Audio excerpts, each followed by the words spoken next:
Shalom, frères et sœurs en Christ, papa, maman, jeune homme, jeune fille, enfants et vieillards. Je vous dis donc bonjour et bonsoir, car tout dépend de l'heure à laquelle vous êtes en train de nous suivre. Cet enseignement, en tout cas celui d'aujourd'hui, sera détaillé. Pour ceux qui aiment la parole de Dieu, pour ceux qui aiment les détails, je vais aujourd'hui vous en donner. J'aimerais aussi signaler que vous qui ne comprenez pas, sachez que je ne suis pas là pour pousser les gens au satanisme. Au contraire, je dévoile les œuvres du diable pour que les gens aient l'idée, pour que les gens comprennent que font les faux pasteurs, que font les faux serviteurs de Dieu, comment ils utilisent la magie juive. Ils introduisent la magie juive dans les églises. Comme la magie juive, c'est une magie qui s'apparente à la Bible. Nombreux pensent que ce n'est pas de la magie, qu'il ne s'agit pas de la magie. Parce que dans la magie juive, nous avons la Kabbale. Et la Kabbale renferme de révélations censées être les révélations divines. La Kabbale parle des anges ainsi que de certaines activités spirituelles qui s'apparentent à celles qui sont dans la Bible.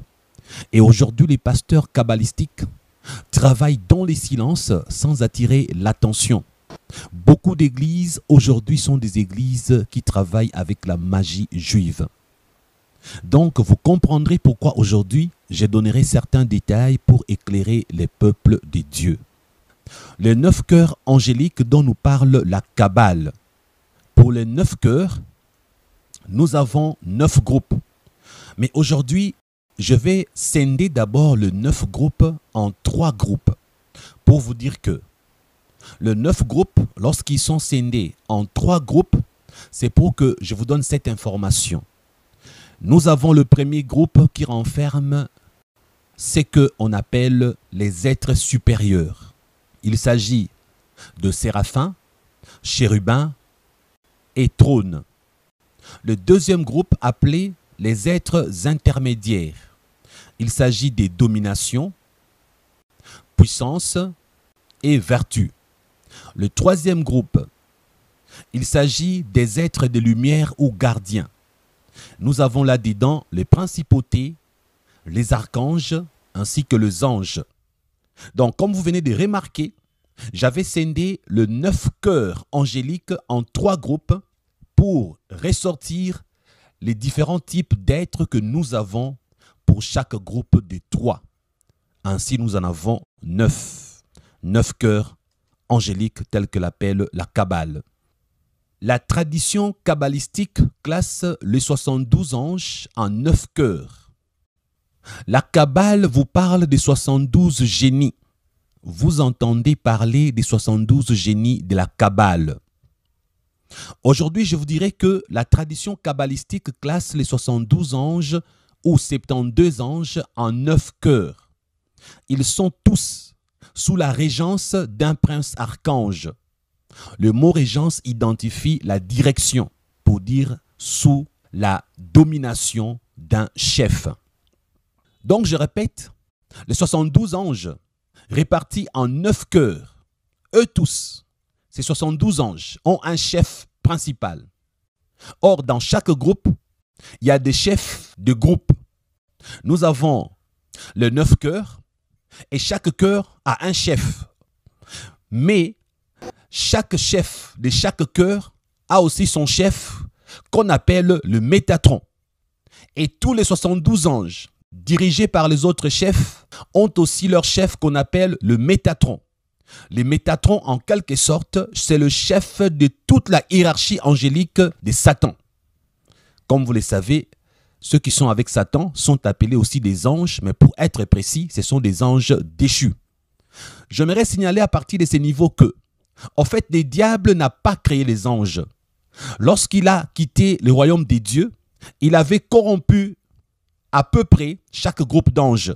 Comme pour dire, parmi les séraphins, il avait corrompu quelques-uns, il avait corrompu parmi les chérubins quelques-uns, parmi les puissances et les dominations. La vérité est que ces appellations, ces termes sont utilisés pour le vrai ange des dieux. Mais lorsque nous sommes dans la Kabbale, Ici, Satan fait croire que ces anges sont les anges de Dieu. La vérité est que ce sont des contrefaçons.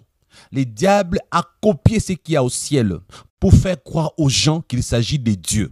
Mais en le copiant, en faisant passer ces anges comme ceux de Dieu, vous qui tombez dans le piège, vous vous faites diriger par Satan. Voici la révélation que je vous fais. Les anges que je vais vous citer aujourd'hui, qui font partie de 9 cœurs angéliques, ce sont des anges qui sont avec Satan. La contrefaçon. Il ne s'agit pas de ceux qui sont avec Dieu. Dans toute la Bible, Dieu n'a jamais donné des détails sur les anges. Dieu a permis de temps en temps qu'on cite quelques anges, les plus connus, Gabriel, Michael, les deux là sont les plus connus de la Bible. Mais Dieu n'a jamais permis qu'on cite les noms de tous les anges ainsi que leur groupe ou leur répartition. Et la Bible étant la parole de Dieu, la Bible n'a jamais aussi cité le nom des anges de Satan. La Bible ne s'intéresse pas à donner les détails du royaume du diable, le détail des anges déchus. Vous savez pourquoi? Parce que la Bible est la parole de Dieu. La Bible n'est pas les livres de Satan pour qu'on donne des détails sur lui. Mais avec la Kabbale, vous avez des détails sur la hiérarchie de Satan. Avec la Kabbale, vous avez des détails sur la composition de la hiérarchie angélique de Satan et pour découvrir comment Satan fonctionne. Donc avant de continuer, je disais, la tradition kabbalistique classe les 72 anges en 9 cœurs. Ils sont tous sous la régence d'un prince archange, le Métatron, qui est leur chef. Le Métatron est le chef de toute la hiérarchie archangélique ainsi que la hiérarchie angélique. Parce que vous avez les archanges et les anges. Pour Satan, ce sont des archanges déchus ainsi que des anges déchus.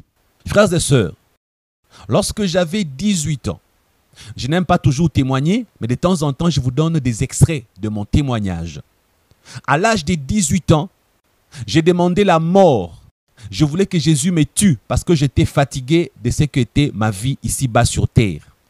Je vous ai dit que j'étais sacrifié par mon père à Satan. J'ai connu une enfance difficile. Je me suis retrouvé dans la rue. Dieu m'a donné des missionnaires, des blancs qui m'ont récupéré pour me faire grandir. Ma vie n'a été que souffrance sur souffrance. À un certain moment, je voulais vraiment que Jésus-Christ mette fin à ma vie. Alors c'est ainsi un jour, à l'âge de 18 ans, Jésus-Christ va me montrer ce que je vais vous dire maintenant. La fin des temps, les jugements derniers et la perdition de ceux qui se disent chrétiens. Je n'oublierai jamais, frères et sœurs. C'était une révélation intense.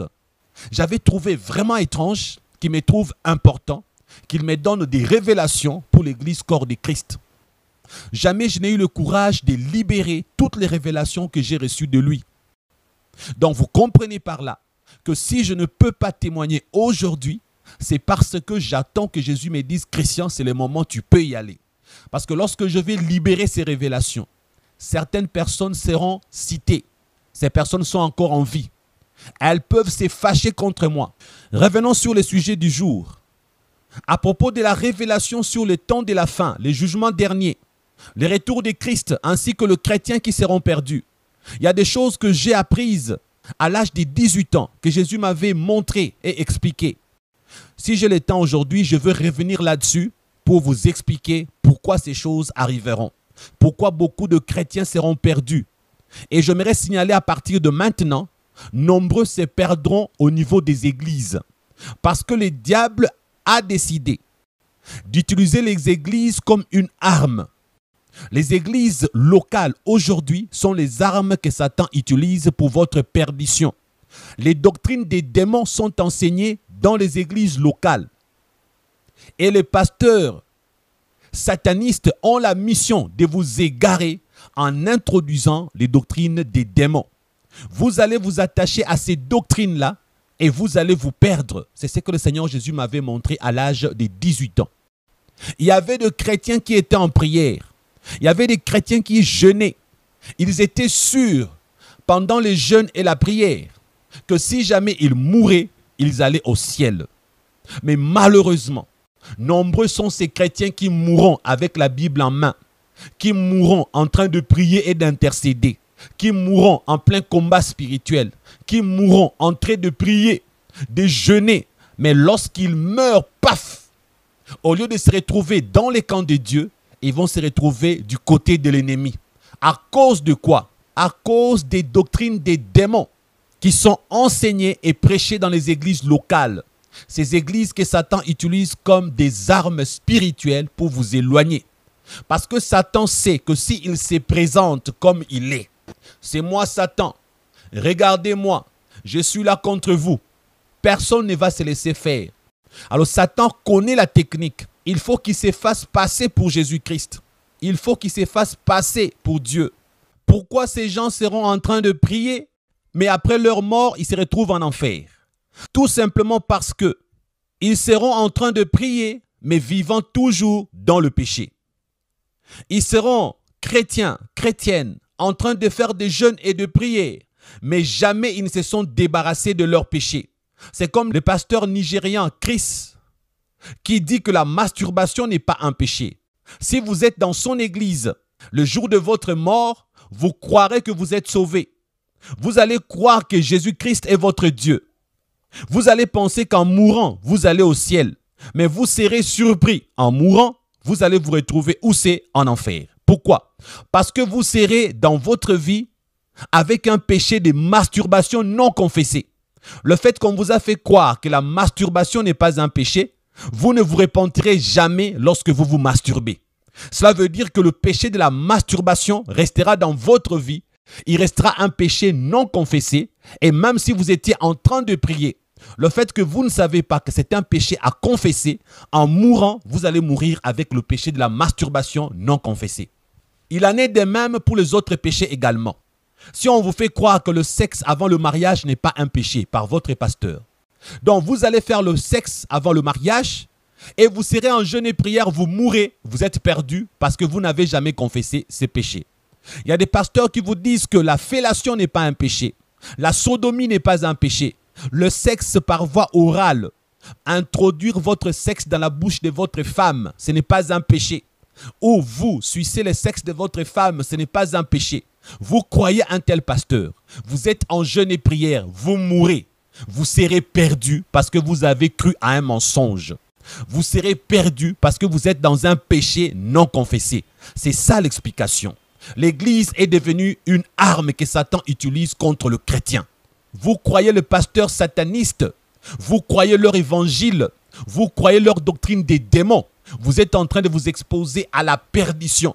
Le diable a trouvé un terrain de prédilection, un endroit propice pour agir. C'est l'église locale, là où tout homme et toute femme, chaque dimanche ainsi que la semaine, va pour prier, pour adorer, pour célébrer. C'est là où le diable a compris qu'il doit exercer sa mission. C'est là où le diable a compris qu'il doit détruire. Et voilà, avec la magie juive, avec la haute magie indienne, avec toute forme de magie et de puissances occultes, le diable a envahi les églises locales. Il agit puissamment et particulièrement sournoisement, discrètement, avec la magie juive qui ne saute pas aux yeux des bébés spirituels. Et j'aimerais vous dire, Église corps de Christ, nombreux aujourd'hui ont compris que si vous ne prêchez pas contre le péché, les gens comprendront que vous êtes un pasteur sataniste. Les gens comprendront que vous êtes un pasteur kabbalistique. Désormais, ils sont conscients de cela. Alors, que font les pasteurs kabbalistiques? Que font les serviteurs de Dieu satanistes? Aujourd'hui, ils vous prêchent le message de la sainteté. Ils vous prêchent la sanctification. Ils vous prêchent la haine du péché. Ils prêchent contre Satan. Il y a même des délivrances qu'ils organisent dans les églises. Et là, vous dites, notre pasteur est un vrai pasteur. D'ailleurs, il prêche contre Satan. D'ailleurs, il fait des miracles. D'ailleurs, il nous parle de sainteté et de sanctification. Mais j'aimerais vous dire une chose. Satan s'est fait toujours piéger par lui-même. Parce que la Bible dit, vous les connaîtrez par leurs œuvres. Je vais vous donner l'indice aujourd'hui. Si votre pasteur vous prêche la sainteté, les combats spirituels, la sanctification, regardez bien dans sa vie, vous verrez toujours la présence d'un péché. Vous le trouverez dans le scandale, par exemple, avec les femmes. Vous le trouverez par exemple dans le vol d'argent ou dans tout autre trafic. Il va se salir en s'occupant des affaires qui n'ont rien à voir avec Dieu, le football, le catch. Et vous allez vous poser des questions. Est-ce que ce que notre pasteur fait glorifie Dieu? Et là, vous comprendrez que l'ennemi n'est pas saint. Même celui qui prend la toge blanche. Lorsque un ange de lumière vous apparaît, il y a toujours une tache noire qui va l'accompagner. Lorsque quelqu'un vous prêche la sainteté, la sanctification, alors que c'est un faux serviteur de Dieu, il se fera toujours trahir par ses œuvres, frères et sœurs. Pourquoi je vous parle de la Kabbale et des 9 cœurs angéliques? Parce qu'aujourd'hui dans les églises, les pasteurs qui travaillent avec la magie juive, ils connaissent les 9 cœurs angéliques. Ils sont en contact avec les 9 cœurs angéliques. Il y a des recteurs, le chef de chaque groupe qui travaille avec certains pasteurs. Il y a aussi des anges déchus de la hiérarchie inférieure. Et si lui, il a un archange déchu puissant avec lui, dans une église, vous pouvez venir nombreux. Il va demander à l'archange déchu puissant qui est avec lui de l'aider. Cet archange déchu puissant va demander aux petits anges déchus qui sont des petits démons de posséder la foule. Après avoir possédé la foule, maintenant le faux pasteur va utiliser le nom de Jésus. Or, le Jésus qu'il va utiliser, ça ne sera pas le nom de notre Seigneur Jésus-Christ, ça sera le Jésus copie que Satan utilise dans son monde. Et là, avec la puissance du Métatron ou d'un autre archange déchu, il va ordonner à ces démons-là, des petits démons, de déguerpir des corps des gens. Et vous verrez des miracles en train de se produire, des délivrances en train de se produire, les démons en train de sortir des corps. Ce sont des miracles que Satan fabrique. Voilà pourquoi on appelle ça le faux miracle. Il n'y a pas eu délivrance, il n'y a pas eu guérison, il y a eu théâtre, il y a eu cinéma, il y a eu spectacle. C'est du sérieux la Kabbale. C'est du sérieux la magie juive. Les gens sont tellement distraits parce que le diable a décidé de transformer les églises locales en armes spirituelles contre le chrétien. Poursuivons. Je disais donc, en guise de rappel, le 9 cœurs angélique est composé de 3 groupes. 3 groupes qui identifient les êtres supérieurs, le séraphin, les chérubins et le trône. Les êtres intermédiaires, les dominations, les puissances et les vertus. Les êtres des lumières ou gardiens, les principautés, les archanges et les anges. Et nous avons dit que la tradition kabbalistique classe les 72 anges en 9 cœurs. Ils sont sous la régence d'un prince archange nommé Métatron. C'est le chef de toute la hiérarchie archangélique et angélique chez Satan, pour la contrefaçon. Revenons. Le 9 cœurs angélique, le voici. Premier cœur, le cœur des séraphins. Deuxième cœur, le cœur des chérubins. Troisième cœur, le cœur des trônes. Quatrième cœur, le cœur des dominations. Cinquième cœur, le cœur des puissances. Sixième cœur, le cœur des vertus. Septième cœur, le cœur des principautés. Huitième cœur, le cœur des archanges. Neuvième cœur, le cœur des anges. Le premier cœur est le cœur des séraphins. Le séraphin, comme premier cœur, a un archange recteur, un archange chef qui dirige ses groupes. C'est le Métatron lui-même. Comme j'avais précisé, le Métatron est le chef direct du cœur des séraphins. Mais le Métatron reste aussi le chef des autres chefs qui dirigent les autres groupes. Il est, comme j'avais dit, le chef de toute la hiérarchie des anges déchus de Satan. Pour votre information, retenez que le séraphin, c'est l'ordre le plus élevé de la hiérarchie angélique. Les séraphins sont également en relation directe avec Satan.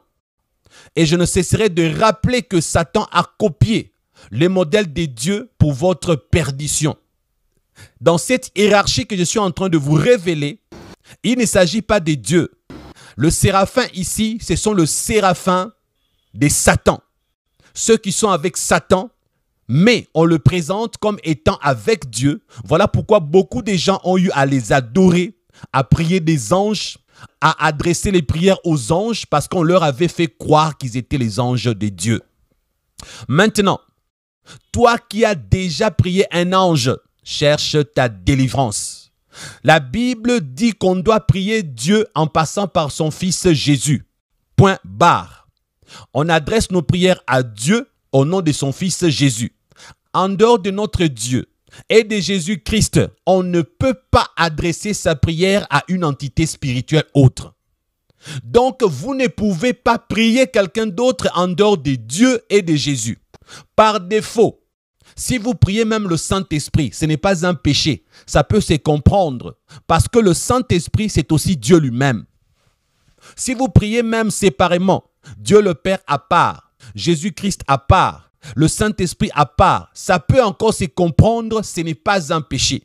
Mais adresser une prière à un ange est un péché et une abomination. C'est ce qui fait que toi, dans ton innocence, tu sais que tu es en train de t'adresser à un ange de Dieu parce que tu connais son nom. Il s'appelle par exemple Gabriel ou Michael.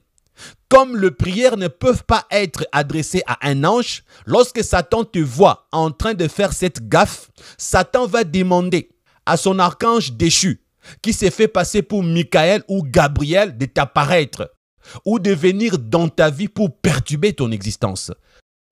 Donc chaque fois que tu as eu à prier un ange par mégarde pensant que tu priais un ange de Dieu, sache que le diable est passé par là pour te posséder. C'est comme ça que fonctionne Satan.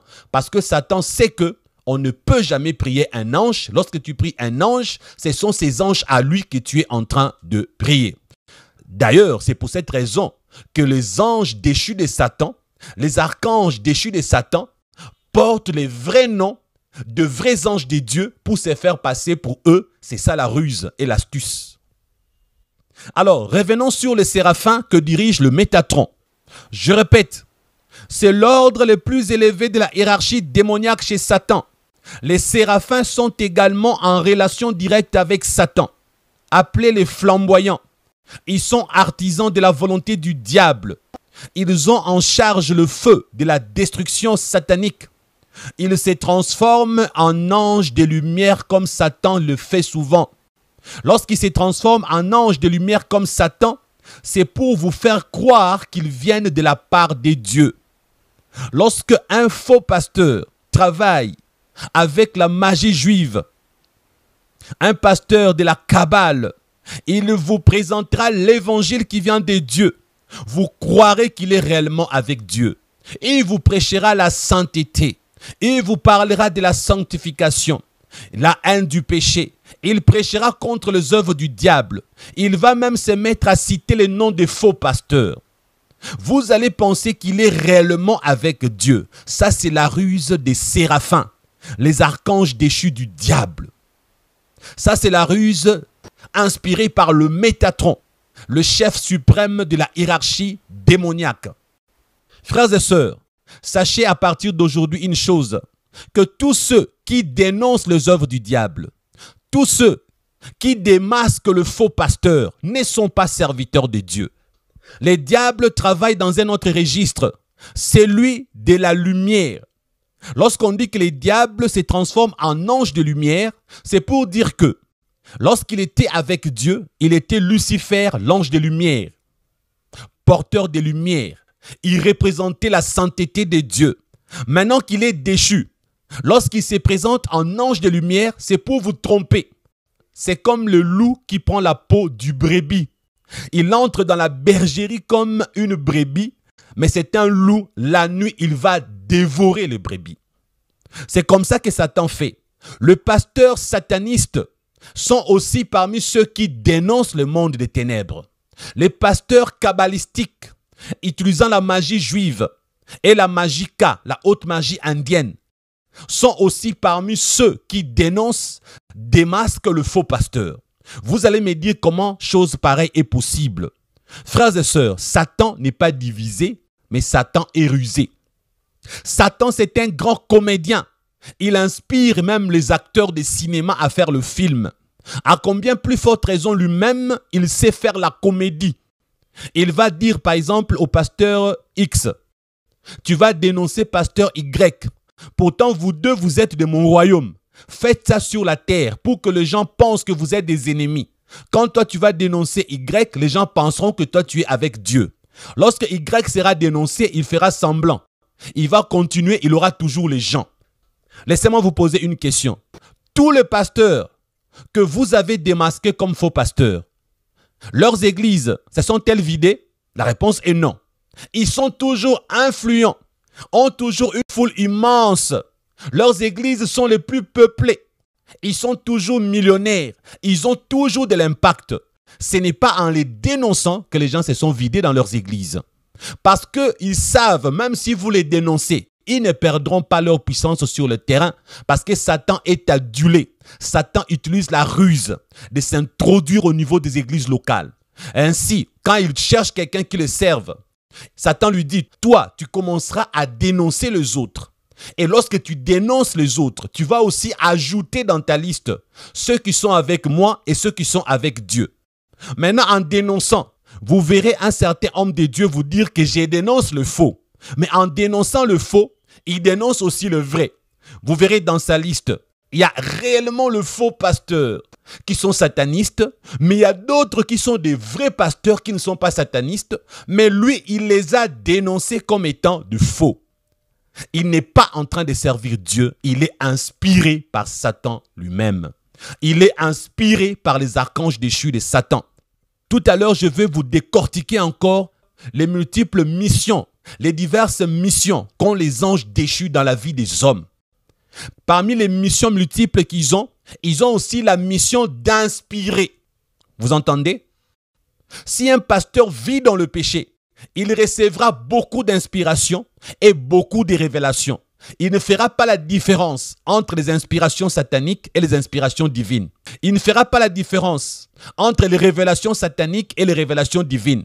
Vous saurez qu'il se trompe lorsqu'il va faire ses publications.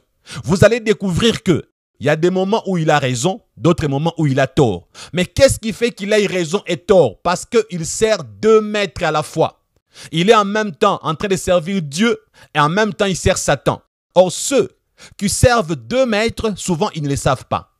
Ceux qui servent et Satan et Dieu au même moment, ils ne sont sans savoir qu'ils le font. Ils sont sérieux dans leur inconscience, mais ils créent des dégâts. Pensant servir Dieu, ils vous induisent aussi en erreur. Comme la Bible dit que certains vous livreront pour être tués. Ils penseront même qu'ils sont en train de rendre un culte à Dieu. Lisons Jean 16, verset 2. Ils vous excluront des synagogues. Et même leur vient où quiconque vous fera mourir croira rendre un culte à Dieu, frères et sœurs. Jean Calvin a eu à faire tuer certains faux religieux selon lui, pensant qu'il faisait la volonté de Dieu. La Bible dit que notre combat est spirituel, non pas charnel. Nous ne combattons pas contre le sang, comme la Bible vient de le dire. Ils vous excluront des synagogues, et même leur vient où quiconque vous fera mourir croira rendre un culte à Dieu. Regardez ces soi-disant pasteurs qui démasquent les autres. Vous verrez dans leur attitude et leur comportement le manque d'amour. Ils ont la hargne. Il y a une haine camouflée derrière les révélations. À vrai dire, ils sont jaloux des autres. Pourquoi les autres ne prospèrent pas moi? Non, celui-là, comme il a commis telle erreur, je vais le présenter comme sataniste. Comme ça, son église va se vider. Mais vous remarquez une chose, malgré les dénonciations, l'homme dénoncé reste toujours influent. Et si c'est un vrai serviteur de Dieu, c'est Dieu qui l'a épargné. Parce que parmi ceux que vous dénoncez comme faux, il y a de vrais serviteurs de Dieu. Dieu continue à les justifier et eux, ils continuent à travailler pour Dieu.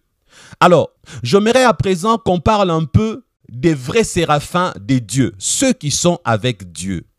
Ces anges-là, lorsque vous lisez Ésaïe, lorsque vous lisez Daniel ainsi qu'Apocalypse, vous découvrez que ce sont des êtres supérieurs. Ils sont représentés comme la hiérarchie dans la hiérarchie des anges divins. Donc vous comprenez comment Satan copie. Si chez Dieu, les séraphins sont autour de son trône et que Daniel en parle, Ésaïe en parle, Apocalypse en parle, Satan a fait la copie comme d'habitude. Maintenant, il vous fera croire que vous êtes en contact avec ceux qui sont avec Dieu, les séraphins de Dieu. Mais je vous ai dit que le séraphin de Dieu, le véritable archange de Dieu, ainsi que le vrai ange de Dieu, ne peuvent jamais être invoqués, ni priés, ni être adorés. Comprenez-vous? Amen. Lorsque vous lisez Daniel, Ésaïe et Apocalypse, vous allez découvrir que le séraphin dégage une lumière forte, une lumière intense que personne ne peut regarder, pas même une entité divine au ciel. Et personne ne peut le fixer du regard. D'ailleurs, leur nom provient de l'hébreu séraphim, qui signifie brûlant. Ils sont, d'après l'Apocalypse, au nombre de 4. On les appelle les 4 êtres vivants. Dans la révélation de Jean, dans l'Apocalypse. Mais ce que je peux vous dire est que je ne sais pas s'ils sont seulement au nombre de 4. Parce que dans l'Ancien Testament, on parle aussi des séraphins sans donner leur nombre. Je vous donnerai les versets tout à l'heure. Mais en tout cas, Apocalypse nous parle des 4 êtres vivants qui sont désignés comme étant des séraphins. Exemple, si nous prenons Apocalypse chapitre 4 verset 6, nous lisons ceci. Il y a encore devant le trône comme une mer de verre, semblable à du cristal. Au milieu du trône et autour du trône, il y a 4 êtres vivants remplis Dieu devant et derrière. Avez-vous entendu? La Bible dit qu'ils sont au milieu du trône et autour du trône. Le trône de qui? De Dieu. Les 4 êtres vivants désignés comme de séraphins. Si nous prenons le verset qui vient après, ça veut dire nous sortons le verset 7, allons au verset 8 de Apocalypse 4. La Bible dit, les 4 êtres vivants ont chacun 6 ailes et ils sont remplis Dieu tout autour et au-dedans. Ils ne cessent de dire jour et nuit, Saint, Saint, Saint est le Seigneur Dieu, le Tout-Puissant qui était, qui est et qui vient. Voyez, ils le font nuit et jour, comme pour dire que jusqu'à présent, ils sont là autour du trône de Dieu en train de l'adorer. Pour être tout près de Dieu, il faut appartenir à une hiérarchie supérieure. Vous comprenez? Le diable a copié la même chose. Lui aussi, il s'est fait faire sa hiérarchie, composée à l'image de la hiérarchie de Dieu, pour vous induire en erreur, vous faire croire que la Kabbale vient de Dieu. Dans Ésaïe chapitre 6, verset 1 à 3, il est dit ceci. L'année de la mort du roi Osias, j'ai vu le Seigneur assis sur un trône haut et élevé, et les pans de sa robe remplissaient le temple. Des séraphins s'éteignaient au-dessus de lui, ils avaient chacun 6 ailes. Des 2, ils se couvraient la face, des 2, ils se couvraient le pied, et des 2, ils volaient. Et ils criaient l'un à l'autre et disaient, Saint, Saint, Saint est l'Éternel des armées. Toute la terre est pleine de sa gloire. Amen. Donc vous découvrez ici que même Ésaïe a parlé des 4 êtres vivants. Apocalypse en a aussi parlé. Ils existent. Mais la différence est que Apocalypse ne les appelle que les 4 êtres vivants. Mais Ésaïe les appelle des séraphins. C'est là où nombreux chrétiens et hommes de Dieu pensent qu'il n'y a que 4 séraphins à l'image des 4 êtres vivants. Mais nous n'avons pas la preuve définitive que le séraphin ne soit qu'au nombre de 4. Parce que si nous jetons un coup d'œil côté Satan, les séraphins de Satan sont au nombre de 8. Leurs noms sont même connus. Il s'agit de qui? Veouya, Géliel. La fois passée, nous avons parlé de Géliel, chanté par Lara Fabian, vous vous souvenez? Il y a Sitaël, Élémia, Maasia, Lélaël, Akaya et Saétel. Là, ce sont les 8 séraphins du côté de Satan, dirigés par le Métatron. Mais dans la Bible, lorsqu'on parle des séraphins côté Dieu, nous ne voyons que 4, en tout cas jusque-là. Maintenant, les séraphins qui sont avec Satan, leur mission est de vous pousser à commettre ce que vous appelez les 4 péchés capitaux. Ils sont là pour vous aider à pécher abondamment. Ils sont les vecteurs de la volonté du moi supérieur en vous et vous poussent à désobéir constamment à Dieu. Il vous pousse à la rébellion. Chez Satan, ses séraphins à lui entourent son trône. Il chante la musique des sphères pour sa gloire. Satan aime se faire passer pour Dieu. Il s'est fait aussi adorer dans son royaume. Ce sont eux qui inspirent les doctrines des démons et toute autre ruse du diable consistant à faire croire aux hommes qu'ils sont sur la bonne voie. Comme je vous ai dit tout à l'heure, lorsque vous êtes avec un pasteur qui travaille avec le cœur de séraphin, il aura à son service soit lui-même le Métatron, soit l'un des anges déchus que je viens de citer parmi le 8. Il va être inspiré par eux.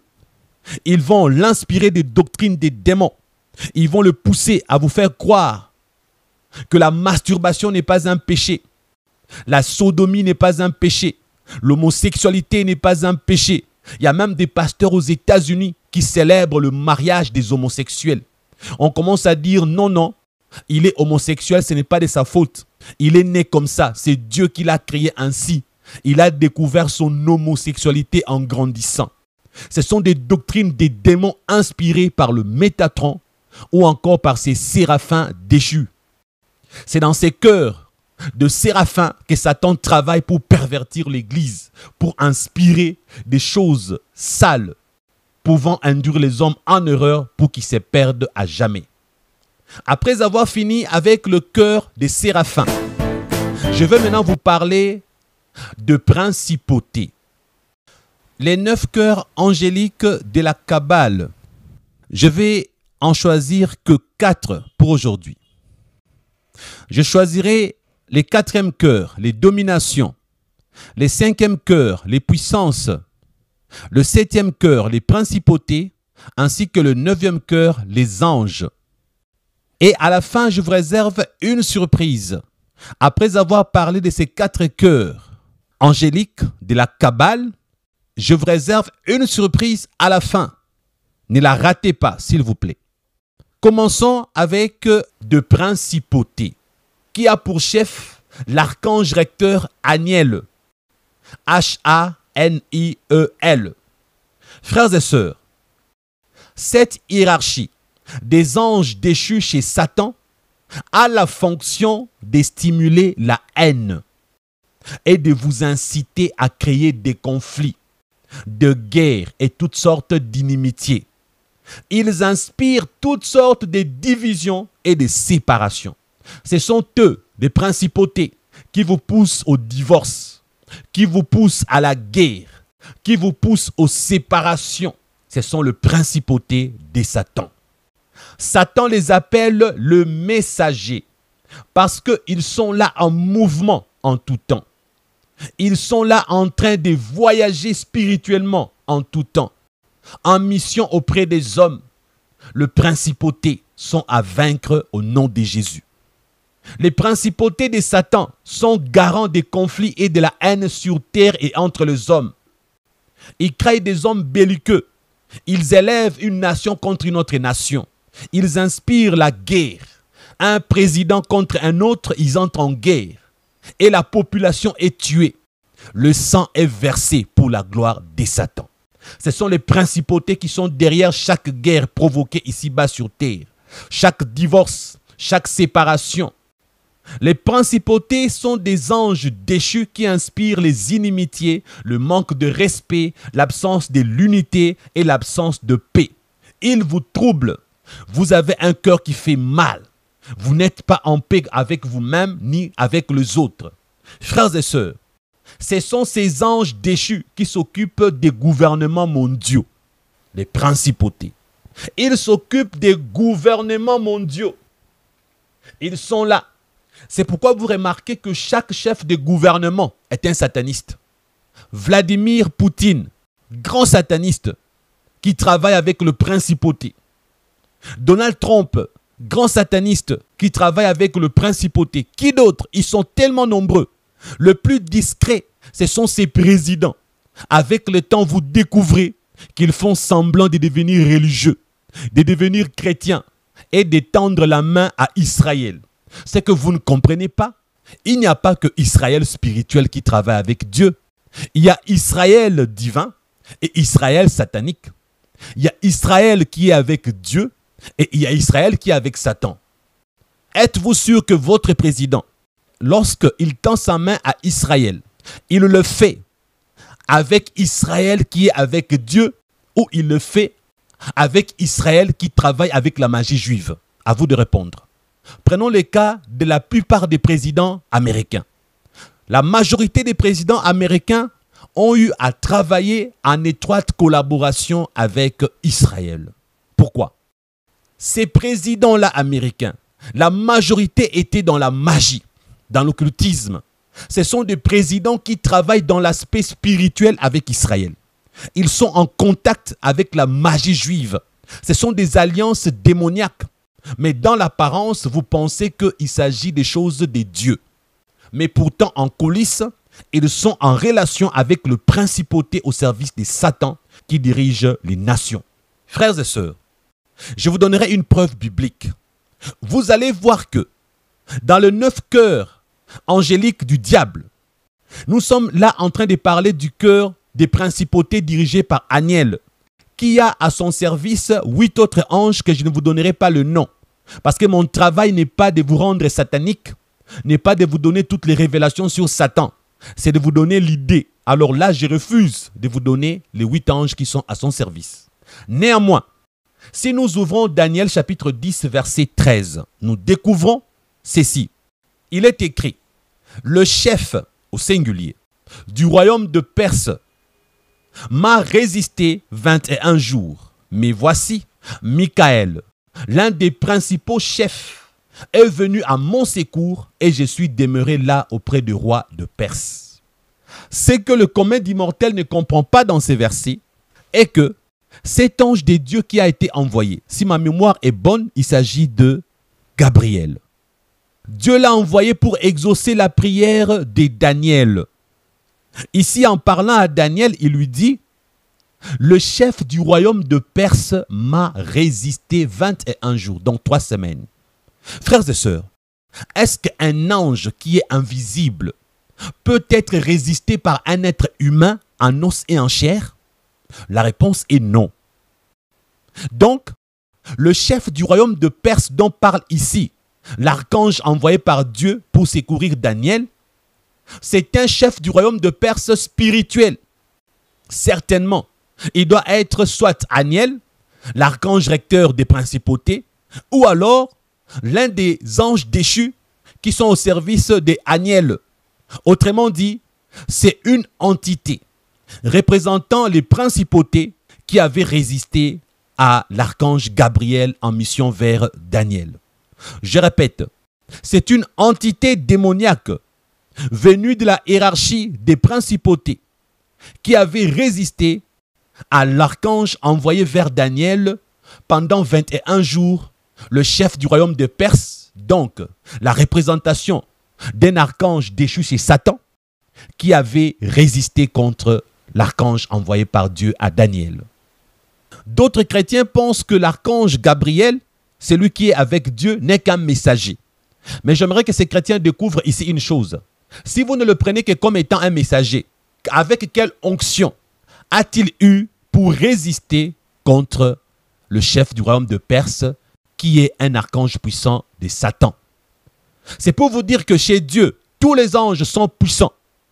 Chez Dieu, un archange envoyé a aussi de l'onction pour résister à un archange déchu de Satan. Dieu n'envoie jamais ses anges sans être puissant, sans avoir l'onction. Mais la précision ici est donnée. Il dit, Michael, l'un des principaux chefs. Cet archange reconnaît que on l'a secouru. Cet archange reconnaît que il a eu l'assistance, l'aide de Michael, donc le vrai archange de Dieu qu'on appelle Michael, qui est également l'un des principaux chefs. Donc vous voyez que chez Dieu, il y a la hiérarchie angélique et chaque hiérarchie est dirigée par un archange puissant. Satan n'a eu à copier que le modèle qu'il y a chez Dieu. Parce que chez Dieu, il y a des principaux chefs dans chaque groupe d'anges dirigés par l'un d'eux. Je redisais donc, chez Dieu, il y a une hiérarchie angélique et dans chaque hiérarchie, il y a un archange qui dirige. Voilà pourquoi ici, cet ange dit à Daniel, Michael, l'un des principaux chefs est venu à mon secours et je suis demeuré là auprès des rois de Perse. Amen. Donc, vous découvrez que Satan n'est qu'un copieur. Maintenant, je vous disais une chose depuis longtemps. Je vous ai toujours dit que la Bible est la parole de Dieu. La Bible n'est pas la parole de Satan. Lorsque la Bible mentionne les choses de Satan, la Bible refuse de donner les détails. Lorsque la Bible mentionne la hiérarchie du diable, la Bible refuse de donner les détails. Parce que les détails n'édifient pas. Nous ne sommes pas là pour connaître les détails des choses de Satan. Voilà pourquoi vous qui posez au pasteur Jonas des questions du genre, « Pasteur, dites-nous, les dragons qu'il y a chez Satan, ils ont combien d'écailles sur leur corps ?» C'est l'ennemi qui vous inspire ces genres de questions. Vous êtes plus attiré par Satan que par Dieu. Vous qui demandez au pasteur Jonas, donne-nous un peu le détail. Et il y a combien de ceci, combien de sirènes, combien, c'est Satan qui vous inspire. Parce que dans toute la Bible, vous ne trouverez pas un seul endroit où la Bible s'est mise à donner les détails sur les activités du diable. Contentez-vous d'avoir les grandes lignes pour sauver vos âmes. Parce que le pasteur Jonas, en tant qu'être humain, il peut aussi commettre une erreur de vous donner certains détails qui ne vont pas vous aider, qui vont vous exposer à la perdition. Ça ne sera pas de sa faute, ça sera de votre propre faute. Parce qu'en tant qu'humain, qui ne vous dit pas que lui aussi peut commettre une erreur, de vous donner trop de détails que Jésus ne lui a pas demandé de donner. Est-ce que Jésus était là en lui disant, dis ça, ça ne dit pas. Jésus ne nous met pas les paroles dans notre bouche. La Bible dit que l'esprit du prophète est soumis au prophète. Dieu nous demande de parler, c'est nous qui décidons que dire. Dieu nous demande de libérer les révélations, c'est nous qui sommes censés savoir que libérer et que ne pas libérer. Il y a la part de l'homme dans le travail de Dieu. Il est possible que même moi je me trompe en vous donnant des détails que j'aurais dû cacher. Vous comprenez? Il n'est pas nécessaire de connaître tous les détails des choses de Satan. Ça ne sauve pas, frères et sœurs. Passons. Après les principautés, je vais vous parler des dominations. Les dominations ont un archange recteur. L'archange chef, c'est Tzadkiel. Tzadkiel, ça s'écrit T-S-A-D-K-I-E-L. Les dominations sont appelées le foudre. Ils dominent les anges déchus des hiérarchies inférieures. Donc toutes les hiérarchies inférieures des anges déchus sont dominées par les dominations qui se retrouvent dans les 9 cœurs angéliques du côté de Satan, les 9 cœurs d'anges de la Kabbale. Les dominations, ils dispensent les malédictions positives ainsi que certaines capacités de faire ou de produire quelque chose aux hommes. Je vais vous expliquer pour que vous puissiez bien comprendre. Il y a de ces gens-là qui ne sont pas de chrétiens, mais qui sont habiles, qui sont compétents, qui apprennent facilement plusieurs langues. Quelqu'un qui a la facilité de parler 11 langues, cette capacité, la plupart des fois, lui est donnée par Satan, puisqu'il n'est pas avec Dieu. Les dominations sont là. Vous faites les sports, les catchs américains. Vous vous appelez par exemple John Cena. Un ange faisant partie de la hiérarchie des dominations, sa mission sera de donner à John Cena une force physique immense. Vous êtes un savant. La mission des dominations dans votre vie, un ange déchu de la hiérarchie des dominations vous ouvrira l'intelligence pour comprendre certains procédés. Vous découvrirez des formules pour fabriquer la bombe atomique. Ils vont vous donner des compétences surnaturelles. Ils vont vous communiquer des inspirations démoniaques, diaboliques, pouvant vous aider sur terre à accomplir des exploits. Ce sont les dominations qui décident ce qui doit être fait et accompli selon le but poursuivi par le diable.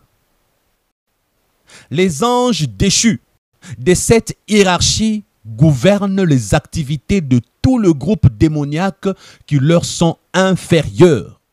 C'est pourquoi, lorsque certains démons sont envoyés par les dominations, ils peuvent ne pas forcément faire partie de cette hiérarchie des dominations, mais comme ils sont dirigés par les dominations, Ils peuvent venir dans votre vie accomplir des missions sans pour autant qu'ils ne soient de cette hiérarchie. Le plus important n'est pas de quelle hiérarchie ils appartiennent.